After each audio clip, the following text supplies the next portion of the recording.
I was 18 years old when I got married. I belonged to a very conservative family, a Baloch family, where good daughters never say no to their parents. My father wanted me to get married, and all I said was, if that makes you happy, I'll say yes. And of course, it was never a happy marriage. Just about after 2 years of getting married, about 9 years ago, I met a car accident. Somehow my husband fell asleep and the car fell in the ditch. He managed to jump out, saved himself. I'm happy for him. But I stayed inside the car and I sustained a lot of injuries. The list is a bit long. Radius ulna of my right arm were fractured. The wrist was fractured. Shoulder bone and collarbone were fractured.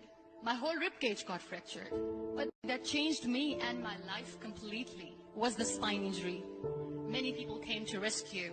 They gave me CPR. They dragged me out of the car. And while they were dragging me out, I got the complete transection of my spinal cord. Those 2.5 months in the hospital were dreadful. I was at the verge of despair. One day, doctor came to me and he said, well, I heard that you wanted to be an artist, but you ended up being a housewife. I have a bad news for you. You won't be able to paint again. Next day, doctor came to me and said, your spine injury is so bad, you won't be able to walk again.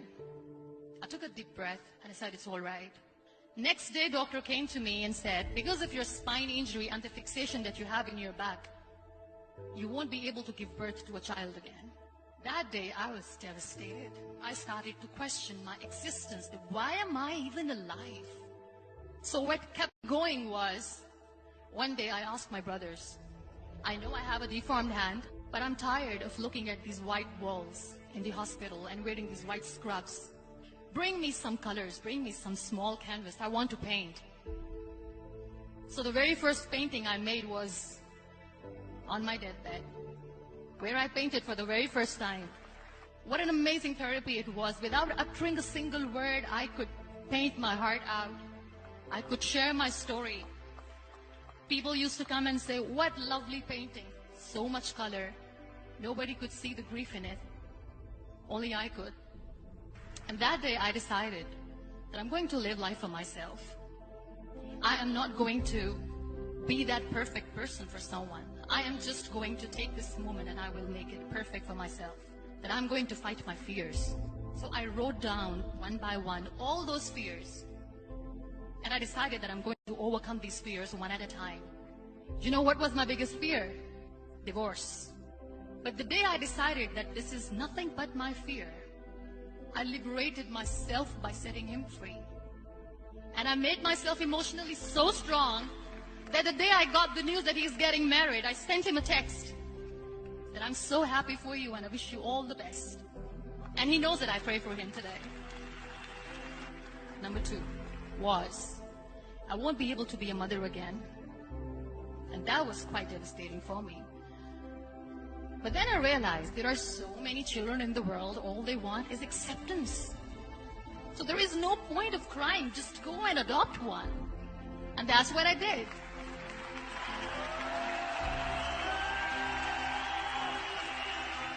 I gave my name in different organizations, different orphanages, and I waited patiently. 2 years later, I got this call from a small city in Pakistan. I got a call and they said, are you Muniba Mazari? There is a baby boy and would you like to adopt? I could literally feel the labor pain. I said, yes, yes, I am going to adopt him. I am coming to take him home.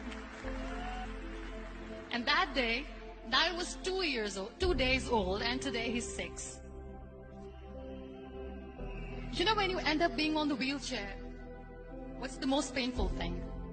People think that they will not be accepted by the people because we, in the world of perfect people, are imperfects. So I decided to appear more in public. I started to paint. I have done a lot of modeling campaigns. I decided that I'm going to join the national TV of Pakistan as an anchor person. I became the National Goodwill Ambassador for UN Women Pakistan, and now I speak for the rights of women, children.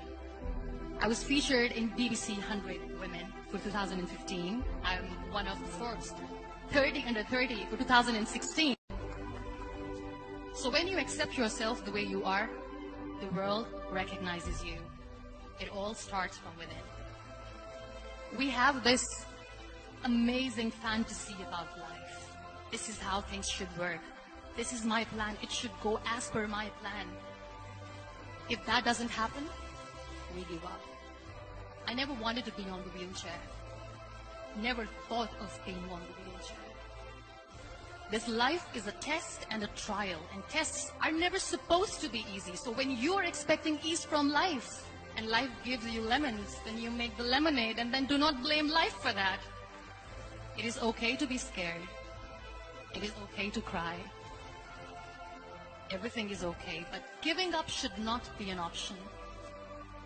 They always say that failure is not an option. Failure should be an option, because when you fail, you get up, and then you fail, and then you get up, and that keeps you going. Embrace each and every breath that you are taking. Celebrate your life. Live it. Don't die before your death.